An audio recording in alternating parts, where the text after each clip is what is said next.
Hello बच्चों, आइए प्रश्न को पढ़ते हैं। z बराबर 3x प्लस में 4y का अधिकतम मान ज्ञात कीजिए यदि एलपीपी का सुसंगत क्षेत्र प्रदर्शित है। यहाँ हमें एक चित्र दिया हुआ है और इस चित्र में असमीकाओं के निकाय का सुसंगत क्षेत्र प्रदर्शित है।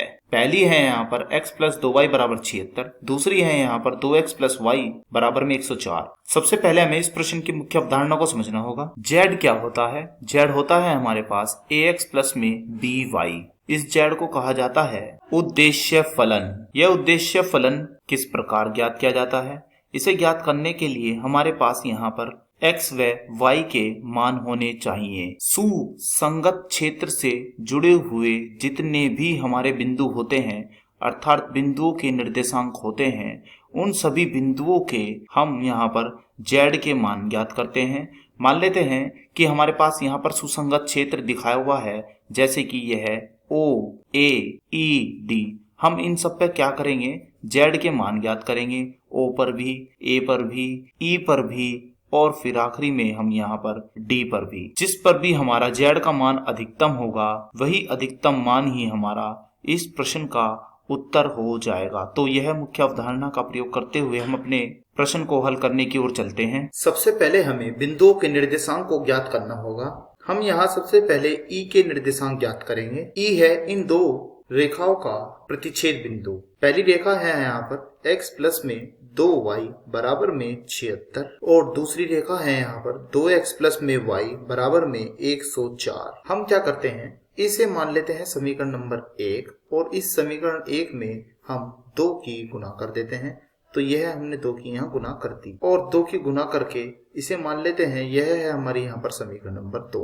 और अब इन दोनों को हम यहाँ पर घटा देते हैं तो हमें क्या मिलेगा? तो यह हो जाएगा इस 2x से, क्योंकि ये 2x बन जाएगा और ये 2x आपस में कट जाएंगे जब हम इन्हें यहाँ पर घटा देंगे। और फिर यह हो जाएगा यहाँ पर 4x माइनस y, यानी कि ये हो जाएगा हमारा 3y बराबर में 76 गुणा 2। 76 गुणा 2 होते हैं हमारे 152 माइनस में 104। तो ये आ जाएगा हमारा यहाँ पर 48। तो हम कहेंगे y का मान यहाँ हो जाएगा हमारा 48/3 यानी कि 16। अब हम क्या करते हैं, y का मान जो हमें 16 प्राप्त हुआ है इसे समीकरण 1 में रख देते हैं। तो एक थी हमारे पास x प्लस में 2y बराबर में 76। तो यहाँ से x का मान हो जाएगा 76 माइनस में 16 गुणा 2 यानी कि 32। तो जब हम 76 में से 32 घटाएंगे तो ये आ जाएगा हमारा यहाँ पर 44। तो हमें बिंदु E के निर्देशांक क्या प्राप्त हुए? बिंदु E के निर्देशांक आए हैं 44,16। अब हम बिंदु A के निर्देशांक निकालते हैं। हम पहले लिख देते हैं, तो बिंदु E आया 44,16। A के निर्देशांक निकालने के लिए हमें x अक्ष से प्रतिच्छेद बिंदु निकालना होगा। तो हमारी समीकरण 2 क्या थी? तो समीकरण 2 थी हमारी यहाँ पर 2x प्लस में y बराबर में 104। x अक्ष से प्रतिच्छेद बिंदु ज्ञात करने के लिए हमें यहाँ पर y को 0 रखना होगा। तो जैसे ही हमने यहाँ पर y को 0 रखेंगे तो हमें यहाँ x क्या प्राप्त हो जाएगा?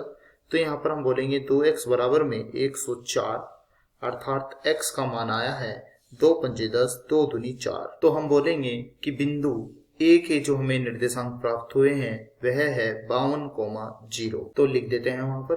तो यह आया है हमारा यहाँ पर 52,0 और बिंदु O है हमारे पास 0,0। अब हम बिंदु D के निर्देशांक ज्ञात करेंगे। D के निर्देशांक ज्ञात करने के लिए हमें इस समीकरण का y अक्ष से प्रतिच्छेद ज्ञात करना होगा। तो हमारी यहाँ पर समीकरण 1 क्या थी? तो समीकरण 1 से यह थी x प्लस में 2y बराबर में 76। हम यहाँ पर y अक्ष से प्रतिच्छेद बिंदु ज्ञात करने के लिए x को 0 रख देंगे। तो यह रख दिया हमने x को यहाँ 0। तो हमें यह मिलेगा 2y बराबर में 76। तो y का मान कितना हो जाएगा? 2 3 6 2 8 16, यानी कि बिंदु D के जो निर्देशांक हुए वह हुए 0,38। तो यह भी हमने यहाँ ज्ञात कर लिया है, यानी कि बिंदु D के निर्देशांक आए 0,38। अब हम इन चारों पे Z का मान निकाल लेते हैं। सबसे पहले हम निकालेंगे Z दिया हुआ है क्या? यह है 3x प्लस में 4y। सबसे पहले निकाल रहे हैं हम ZO, यानी कि O बिंदु पर निर्देशांक। तो यह था हमारा यहाँ पर 0,0। तो रखा हमने x के स्थान पर 0, फिर प्लस, फिर 4, y के स्थान पर 0, तो यह आ गया 0। अब हम निकाल रहे हैं यहाँ पर जेड ए बिंदु पर।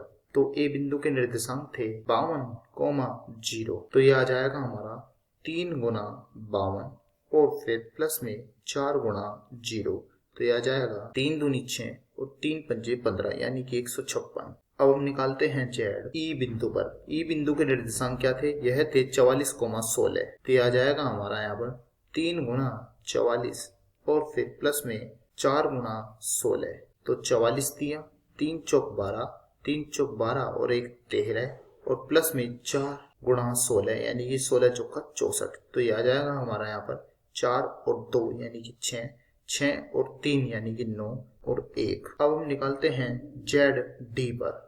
यह था हमारा 0,38, तो यह हो जाएगा 3 गुणा 0 प्लस में यहाँ होगा 4 और गुणा में 38, तो यह होगा हमारा यहाँ पर 8 चौक 32, 3 हासिल के 4 तिया 12 और 3 15। तो हम देख रहे हैं सबसे अधिकतम मान हमें यहाँ पर जेड ई पर प्राप्त हुआ है और यह अधिकतम मान है हमारा यहाँ पर 196। तो यही हमारे इस प्रश्न का उत्तर हुआ। आशा करता हूँ यह प्रश्न आपको समझ में आया होगा।